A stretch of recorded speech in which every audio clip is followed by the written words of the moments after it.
में सिरसा से किसान धरना देकर के बैठे हुए हैं, कुछ हो नहीं पा रहा है। किसान का काम है धरना देना शांतिपूर्वक।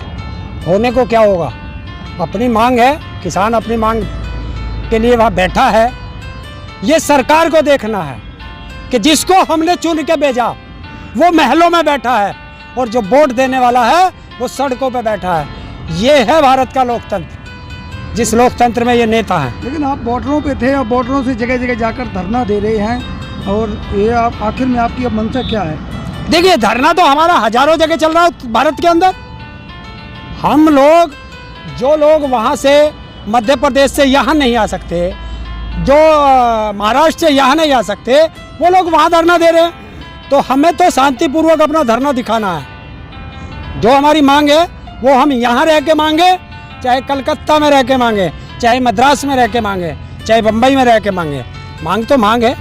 लेकिन बॉर्डरों पे कहीं भी भीड़ भाड़ अब नहीं नजर आ रही है। क्यों नहीं आ रही भीड़? कभी गए दूसरे बॉर्डरों पे?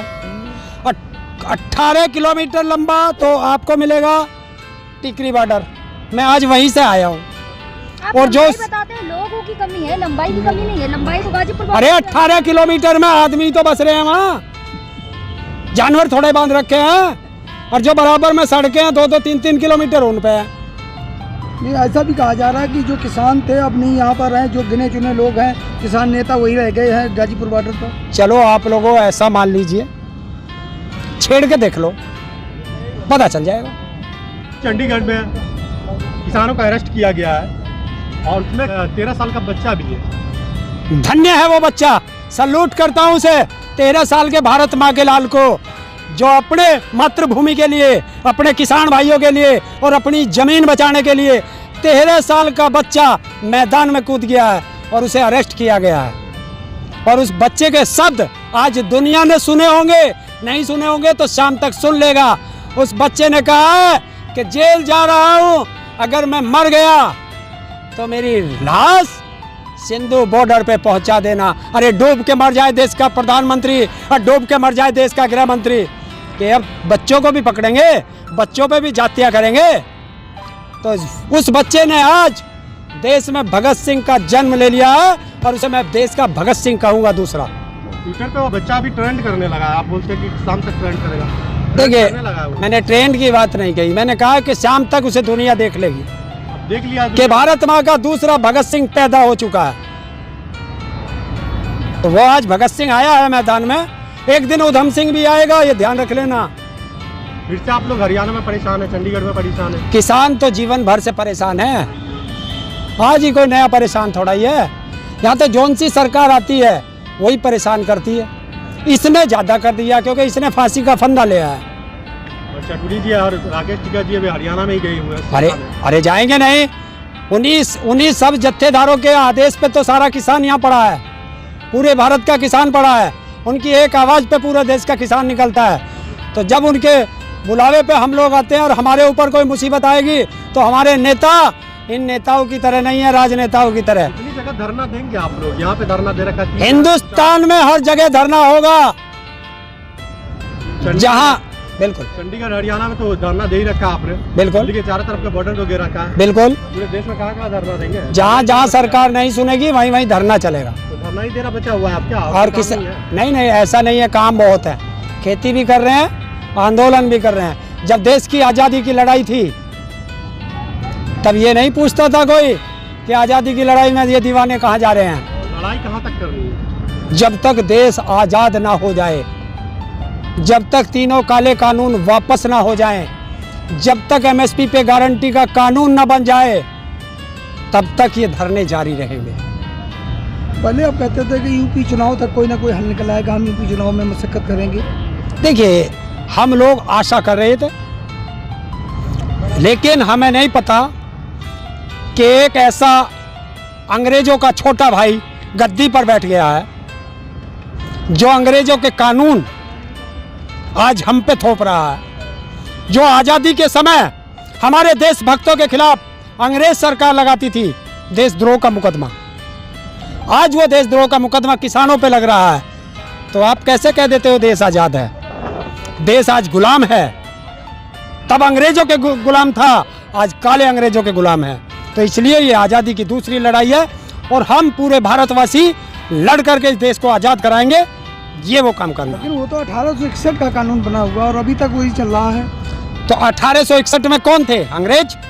तो अंग्रेजों का कानून था कानून भी लंदन में बना था, इंडिया में नहीं बना था। और लंदन ने उसे वापस ले लिया है वहाँ से बना करके इंडिया में भेजा गया। और वो लंदन वालों ने ख़त्म कर दिया है कानून, लेकिन भारत के काले अंग्रेज आज भी उसे किस पे लगा रहे हैं? देश के किसानों पर। क्या देश का किसान देशद्रोही हो सकता है? हाँ, देशद्रोही हो सकता है भारत का राजनेता। तो पत्रकारों पे भी तो लगा है। बिल्कुल लगेगा, बिल्कुल लगेगा। मैं कह रहा हूँ जो देशभक्त होगा उस पर देशद्रोही का कानून लगेगा और जो देश का गद्दार होगा वो आज आराम से बैठा होगा। ये आप लोग धरना देके इधर उधर बैठ रहे हो, यूपी और बीजेपी जीत के ना। अरे तुम चुनाव की चिंता मत करो। जब एक बार कह दिया है कि उत्तर प्रदेश से बीजेपी साफ, तो साफ। चुनाव की चिंता तो आपको भी है। हमें कोई चिंता नहीं है, भविष्यवाणी हम भी करने वोटर, लगे हैं क्या? हम वोटर हैं। जब वोट करने के लिए निकलेंगे आपको पूरा प्रोग्राम दे दिया गया है कि जो हमारे बड़े नेता हैं 18 मंडल हैं, 18 मंडल के 18 मंडल में रैली करेंगे। 2 मंडल उत्तराखंड में हैं, उनमें रैली करेंगे। और जो छोटे नेता हैं वो जिले वाइज जाएंगे और जो उससे छोटे किसान हैं वो गांव-गांव जाएंगे। आपसे पूछना चाहूंगी, जब राकेश सिंह जी पहले 2 बार चुनाव लड़ चुके हैं तो इस बार क्यों नहीं लड़ सकते? ऐसा क्यों? उन्होंने बता दिया ना, तुमने सुना नहीं था क्या उनकी बाइट? उन्होंने साफ कहा है कि हमने देख लिया, चुनाव लड़ के भी देख लिया, ये बहुत गंदी चीज़ है, हमें इससे दूर रहना है, अब हमें चुनाव नहीं लड़ना है। तो पहले एक नारा दिया करते थे आप 22 हाफ और 24 में साफ, अब वो नारा खत्म हो गया। नहीं, हाफ कभी नहीं कहा। 22 हाफ 24 में साफ हमारा कोई नारा नहीं है किसानों का। हम तो जहाँ जाएंगे वहीं बीजेपी साफ हो जाएगी। हाफ तो करनी नहीं, साफ। बीजेपी का भी तो एक नारा चल रहा है इस समय, आएगा तो मोदी। चुनाव मोदी प्रधानमंत्री से छोड़ के मुख्यमंत्री बनेगा?